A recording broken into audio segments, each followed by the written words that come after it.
Mice and Beans by Pam Muñoz Ryan. Illustrated by Joe Cepeda. Rosa Maria lived in a tiny house with a tiny yard, but she had a big heart, a big family, and more than anything, she loved to cook big meals for them. In 1 week, her youngest grandchild, little Catalina, would be 7 years old, and the whole family would squeeze into her casita for the party. Rosa Maria didn't mind because she believed what her mother had always said: when there's room in the heart, there's room in the house, except for a mouse. Sunday, Rosa Maria planned the menu: enchiladas, rice and beans. No dinner was complete without rice and beans. Birthday cake, lemonade, and a piñata filled with candy. She ordered the birthday present, something little Catalina had wanted for a long time. Satisfied with the plans, she wiped down the table so she wouldn't get mice and took out a mousetrap just in case. She was sure she had set one the night before, but now she couldn't find it. Maybe she'd forgotten. When it was set and ready to snap, she turned off the light and went to bed. Monday, Rosa Maria did the laundry. She washed and ironed her largest tablecloth and the 24 napkins that matched. But when she finished, she only counted 23.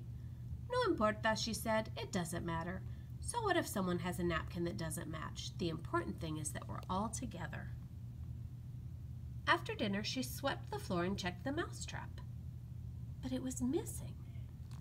Didn't I set one last night, she wondered. She hurried to the cupboard to fetch another, and when it was set and ready to snap, she turned off the light and went to bed. Tuesday, Rosa Maria walked to the market. She filled her big bolsa with tortillas, cheese, red sauce, white rice, pinto beans, and a bag of candy. She bought a piñata, and on her way home, she stopped at the pasteleria to order the cake. After dinner, she washed the dishes and checked the mousetrap. But it had vanished. Que boba soy! Silly me, I must have forgotten again. She hurried to the cupboard to fetch another, and when it was ready and set and ready to snap, she turned off the light and went to bed. Wednesday, Rosa Maria prepared the enchiladas. She dipped the tortillas in red sauce, filled them with cheese, and rolled them into little fat bundles. She noticed the piñata was missing a few feathers. No importa, she said, those feathers won't make a difference to the children when the piñata is filled with candy. After dinner, she mopped up the sauce and checked the mousetrap. But it was gone again. I am so busy that I'm forgetting to remember, she cried. She hurried to the cupboard to fetch another, and when it was set and ready to snap, she turned off the light and went to bed. Thursday, Rosa Maria simmered the beans. She searched for her favorite wooden spoon, the one she always used to cook frijoles, but she couldn't find it. No importa, she said, the beans will taste just as good if I use another spoon. She added water all day long until the beans were plump and soft. Then she scrubbed the stove and checked the mousetrap, but it was nowhere in sight. Cielos, she said, heaven, where is my mind? She hurried to the cupboard to fetch another, and when it was set and ready to snap, she turned off the light and went to bed. Friday, Rosa Maria picked up the cake and 7 candles, but she hadn't been able to find her big bolsa before she left. No importa, she cried. I'll carry the cake in one hand and the candles in the other. Tomorrow was the big day. Rosa Maria knew she mustn't forget anything, so she carefully went over the list one last time. After dinner, she wrapped the cake and checked the mousetrap. She couldn't believe her eyes. No mousetrap! Thank goodness I've got plenty. She hurried to the cupboard to fetch another, and when it was set and ready to snap, she turned off the light and went to bed.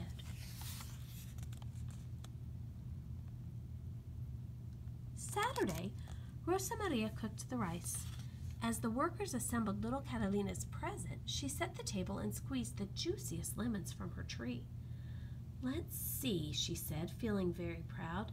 Enchiladas, rice and beans. No dinner was complete without rice and beans.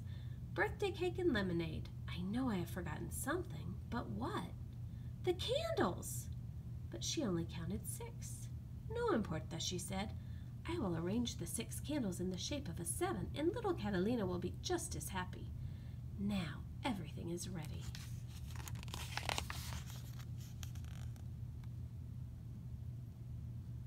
But was everything ready?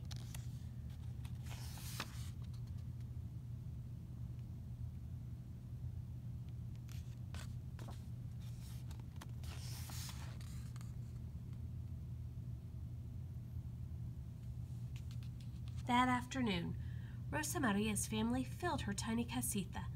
They ate the enchiladas and rice and beans. They drank the fresh squeezed lemonade, and they devoured the cake. Little Catalina loved her present, a swing set. And after every cousin had a turn, they chanted, "La piñata, la piñata." They ran to the walnut tree and threw a rope over a high branch.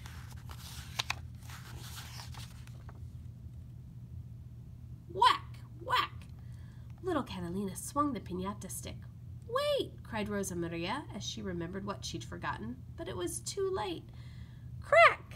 The piñata separated, and the children scrambled to collect the candy. How could that be? Rosa Maria puzzled. I must have filled it without even realizing. She laughed at her own forgetfulness as she hugged her granddaughter and said, "Feliz cumpleaños, my little Catalina. Happy birthday."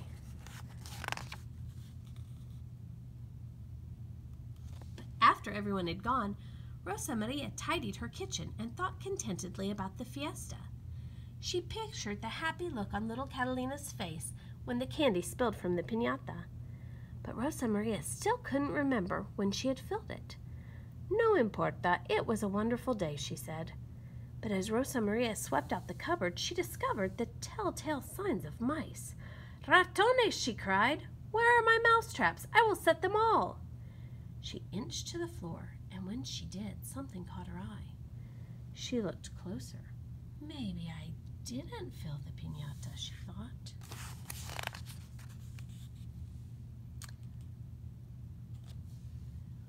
Was it possible, she asked, shaking her head? Could I have had help? Rosa Maria looked at the leftovers. Too much for one person. And what was it her mother had always said? When there's room in the heart, there's room in the house, even for a mouse. Fíjate, imagine that, she said. I remembered the words wrong all these years. Besides, how many could there be? 2, 4?